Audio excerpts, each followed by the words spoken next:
கீழே போகுது, energy level கீழே போகுதுங்கறாங்கல்ல, அந்த எனர்ஜி லெவல்ல தூக்கி நிறுத்துறது எப்படி? யார் தூக்கி நிறுத்துறது? வானத்துக்கு கீழே போய் நின்னா தூக்கி நிறுத்த முடியுமா? காலையிலேயே சாயந்தரம் போய் நிக்கிறேன், எனர்ஜி லெவல் தூக்கிட முடியுமா? பாருங்க, எனர்ஜி லெவல எப்படி ஹை லெவலுக்கு கொண்டு போறது.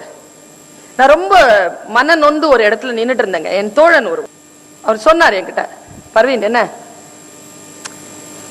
மூளை சரியில்லாம இருக்கு, என்ன தெரியுமா சொன்ன? என்ன ரொம்ப ஃப்ரஸ்ட்ரேஷனா இருக்கு, என்ன எனக்கு செத்துறலான்னு தோணுதுப்பா, அவ்வளவு ஃப்ரஸ்ட்ரேஷனா இருக்குப்பா.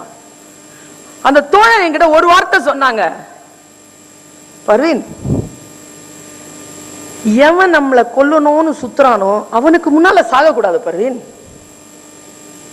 இவ்வளவுதாங்க சொல்லு.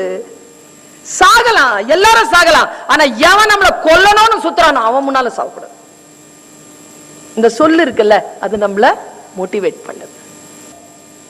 கால் அருந்து விழுந்து கிடந்த ஒரு பெண்ணிடத்தில் ஒரே ஒரு மோட்டிவேஷன் தான், கால் போயிடுச்சு, ஒரே ஒரு மோட்டிவேஷன் சொல் தான் அவளை வந்து சேர்ந்தது. மலை ஏறியா? கால் இல்ல மாமா, எப்படி ஏறுறது மலை? ஒரு கால் தானே இல்ல, எவரெஸ்ட் ஏறதுக்கு 2 கால் வேணாம். முடிஞ்சது அந்த ஒரு சொல் போதுங்க, நம்ம மோட்டிவேட் ஆகிறதுக்கு ஒரு சொல் போதும்.